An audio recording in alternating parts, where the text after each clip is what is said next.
எறும்பு தேனியிலிருந்து பள்ளி பாம்புகள்ல இருந்து பறவை இனங்கள் வரைக்கும் எல்லாமே ஒரு இடத்துல வசிக்கக்கூடியதுன்னா இந்த ஆலமரம் தாங்க. ஆனாலும் கழுகு கோட்டான்களுக்கு உட்காரத்துக்கு கூட ஆலமரம் இடம் கொடுக்கறது கிடையாதுங்க. கிராமத்துல பாத்தீங்கன்னா பஞ்சாயத்து பொதுக்கூட்டங்கள் எல்லாமே ஆலமரத்து அடியில தாங்க நடக்கும். இதுக்கு முக்கியமான காரணம் என்னன்னு பார்த்தா, ஆலமரத்துல இருந்து வரக்கூடிய ஆக்சிஜன் காற்று நம்ம உடம்ப உற்சாகப்படுத்தி மனசை அமைதியாக்கிடுங்க. அதனால பஞ்சாயத்து முடிகிற வரைக்குமே எந்த பிரச்சனையும் வராதான். இது மட்டும் இல்லைங்க, பிரிட்டிஷ் காலத்துல ஆலமரத்துக்கு அடியில தான் எல்லா வியாபாரமுமே நடந்திருக்கு. வியாபாரிகளுக்கு நிழல் மட்டும் கொடுக்கலங்க ஆலமரம், அவங்களுக்கு தேவையான ஆக்சிஜன் காற்றை கொடுக்கறதால அவங்களுடைய மனசு அமைதியாயிருமா. அதனால வியாபாரம் முடிகிற வரைக்கும் எந்த பிரச்சனையுமே வராதான்.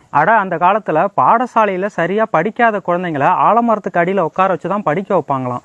அப்படி படிக்க வைக்கும் போது அந்த குழந்தைகளுக்கு எதிர்மறையான எண்ணங்கள் எதுவும் வராதான். அதனால ஞாபக சக்தியோட நல்ல அறிவாளியா வளருவாங்களாம். இது மட்டும் இல்லைங்க, முனிவர்கள் சித்தர்கள் எல்லாம் 500-1000 வருஷம் தவம் பண்ணி வாழ்ந்திருக்காங்க. அப்படி தவம் பண்ணும்போது நல்ல காற்றோட்டமும் மனசு ஒரு நிலையாகவும் இருக்கணுமா. அதற்கு அவங்க தேர்வு செஞ்ச மரம் தான் இந்த ஆலமரங்க. இப்படி ஒரு மரம் அப்படின்னு நம்ம யோசிக்கும் போது அறிவியல் சொல்ற விஷயம் நம்மளை ஆச்சரியப்பட வைக்குதுங்க. ஒரு மனிதனோட உடம்புல ரேடிக்கல்ஸ் என்ற மூலக்கூறு தேவையான அளவு இருக்கணுமா. தேவைக்கு அதிகமாகும் போது தான் நிறைய நோய்கள் வர்றதா குறிப்பிடுறாங்க.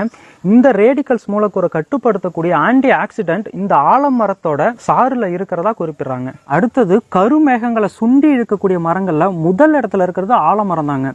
அதனாலதான் வங்காளம், அசாம் போன்ற மாநிலங்கள்ல நிறைய மழை பெய்யுதுங்க. அங்க ஆலமரங்களும் அதிகமா இருக்குங்க. அடுத்து கிபி 70 ஆங்கிலேயர் ஒருத்தவர் தன்னோட வரலாற்று பக்கத்துல இந்தியாவில் ஒரு அதிசய மரம் இருக்கிறதாவும், அந்த மரம் வானத்திலிருந்து வேர்களை கீழே இறக்கி தன்னைத்தானே நடவு செய்து கொள்றதாவும் குறிப்பிடாருங்க. அது போல மாவீரன் அலெக்சாண்டரிய மலைக்க வைத்த மரம் நம்ம ஆலமரம் தாங்க. எப்படின்னா, அவர் இந்தியாவுக்கு போர் புரிய வரும்போது தன்னோட 7000 படை வீரர்கள் ஒரே ஆலமரத்து அடியில உட்கார்ந்துதான் ஓய்வெடுப்பாங்களாம். இதை கிரேக்க நாட்டு ஆசிரியர் ஒருத்தர் ரொம்ப பெருமையா குறிப்பிடுறாருங்க. ஒரு சின்ன மீன் முட்டையை விட ரொம்ப சின்னதா இருக்குமா ஆலமரத்தோட விதை. இந்த விதையில இருந்து தான் இவ்வளவு பெரிய ஆலமரம் உருவாயிருக்கு. இந்த ஆலமரத்துக்கு அடியில தான் மன்னரோட நாற்படைகளுமே தங்கி ஓய்வெடுப்பாங்களாம். ஆமாங்க, மரங்கள்லயே நீண்ட நாள் வாழக்கூடிய ஒரு மரமா ஆலமரம் இருக்குங்க. கிட்டத்தட்ட 5000 வருடங்கள் இதோட வாழ்நாளா குறிப்பிடுறாங்க. சோ ஆலமரம் நம்ம நாட்டோட பூர்வீகம், நம்ம நாட்டோட தேசிய மரம் அப்படிங்கறதுல நமக்கு உண்மையிலே பெருமை தாங்க. அந்த காலத்துல பறவைகளை வேட்டையாட போறவங்க தாங்க வேட்டையர்கள். இவங்க ஆலம் பால் கூட புங்க எண்ணெயை சேர்த்து தானியங்கள்ல கலந்து வைப்பாங்களாம். அப்படி வைக்கும் போது பறவைகள் அதை சாப்பிடுமா, அப்போ அது மயக்க நிலைக்கு போயிருமா. அந்த நேரத்துல பறவைகளை ரொம்ப சுலபமா வேட்டையாடிடுவாங்களாம். அடுத்து போருக்கு சென்ற வீரர்கள் திரும்பி வந்ததும் அந்த ஆலம் பழத்து கூட இளந்தளிர்களை மென்று திம்பாங்களாம்.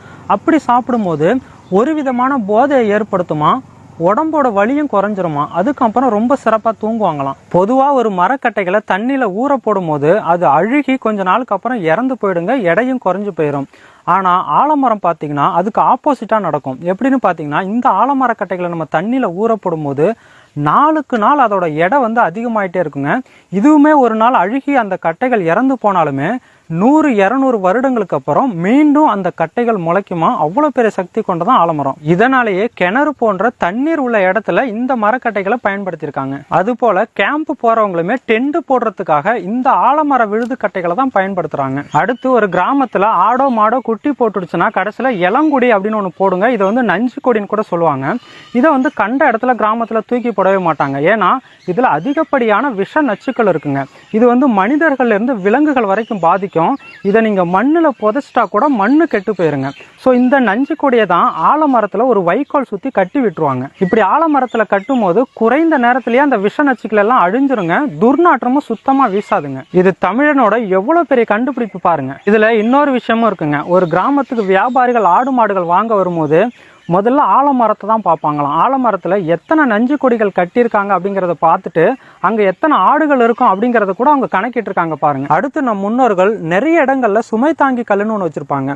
இந்த சுமை தாங்கி கல்லு பாத்தீங்கன்னா பெரும்பாலும் ஆலமரத்துக்கு அடியில தான் வச்சிருப்பாங்க. அப்பெல்லாம் சாலைகளோ வாகனங்களோ எதுவுமே கிடையாதுங்க. வழிபோக்கர்கள் அந்த வழியா செல்லும் போதோ இல்ல விவசாயிகள் தங்களோட விவசாய பொருளை வீட்டுக்கு எடுத்து செல்லும் போதோ தங்களோட சுமைகளை அங்க இறக்கி வச்சுட்டு அந்த ஆலமரத்துல ஓய்வு எடுத்துட்டு அதுக்கப்புறம் தான் உற்சாகமா வீட்டுக்கு போவாங்களாம். அது ஏன் ஆலமரத்துல சுமை தாங்கி கல் வச்சு அதுல ஓய்வு எடுக்கிறாங்க அப்படின்னு உங்களுக்கு டவுட் வரலாங்க.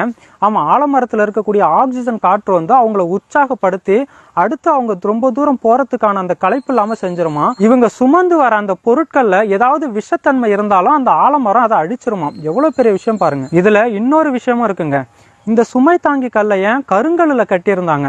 ஏன்னா ஆலமரத்துல இருக்கக்கூடிய அந்த ஆக்சிஜன் காற்றை உறிஞ்சக்கூடிய ஒரே பொருள் கருங்கல் தாங்க. இதை அவங்க தெரிஞ்சு வச்சிருக்காங்க. இதனாலதான் சுமை தாங்கி கல்லை வந்து கருங்கல்லால கட்டியிருக்காங்க. அந்த கருங்கலுக்கு கீழே நம்ம ஓய்வெடுக்கும் போது நம்மளுடைய உடம்பு வந்து புத்துணர்ச்சி பெறுதுங்க. இதைத்தான் காலை கல்லும் மாலை புல்லும் ஆலை வெல்லும் அப்படின்னு ஒரு பழமொழி சொல்றாங்க. இந்த காலத்துல ஆடு, மாடு, குதிரை, பன்றி, யானை, கழுதை இப்படி எல்லா உயிரினங்களும் மேய்ச்சலுக்கு போகுமா. அப்படி மேய்ச்சலுக்கு போகும்போது அங்க சாணங்கள் போடுங்க. அந்த சாணத்து மேல நேரடியா சூரிய கதிர்கள் படும்போது கிருமிகள் வந்து அழிக்கப்படுது.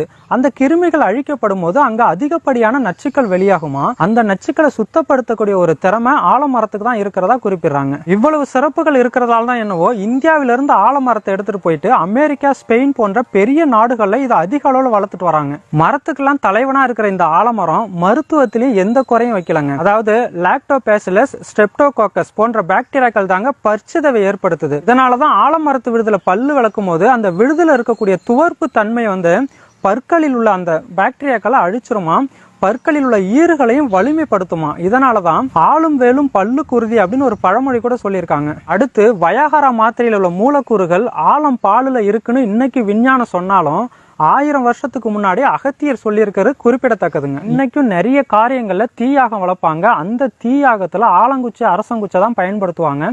இதுக்கு முக்கியமான காரணம் அங்க இருக்கக்கூடிய நச்சுக்களை இதெல்லாம் ரொம்ப சுலபமா அழிச்சிருங்க. அடுத்து இயற்கை விவசாயத்துல பஞ்சகாவியா கூட இந்த விழுதுகளோட நுனியை வந்து சேர்க்கிறாங்க.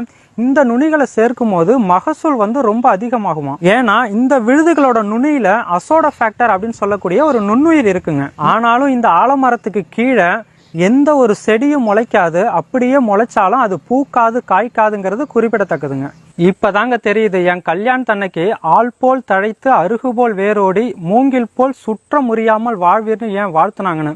அட, வாழ்த்துறது ஒரு பக்கம் இருக்கட்டுங்க, நீங்க வாயை பழக்கிற மாதிரி இன்னொரு விஷயம் சொல்றேன் கேளுங்க. உலகத்திலேயே ரொம்ப பெரிய ஆலமரமா, அதாவது பழமையான ஆலமரமா நம்ம சென்னை அடையாறுல இருக்கக்கூடிய ஆலமரத்தை தாங்க சொல்றாங்க. இதோட வயது பாத்தீங்கன்னா கிட்டத்தட்ட 450 வருடங்களுக்கு மேல இருக்குமா. ஆனாலும் கின்னஸ் ரெக்கார்டுல இடம் பிடிச்சிருக்கக்கூடிய ஆலமரம் எதுன்னு பாத்தீங்கன்னா கல்கத்தால இருக்கக்கூடிய ஆலமரம் தாங்க. இது பாத்தீங்கன்னா கிட்டத்தட்ட 250 வருடங்களுக்கு மேல வாழுதான். 4 ஏக்கர் பரப்பளவுல இந்த ஒரு மரம் அமைஞ்சிருக்குங்க. தனி மரம் தோப்பாகாதுன்னு பழமொழி சொல்லுவாங்க.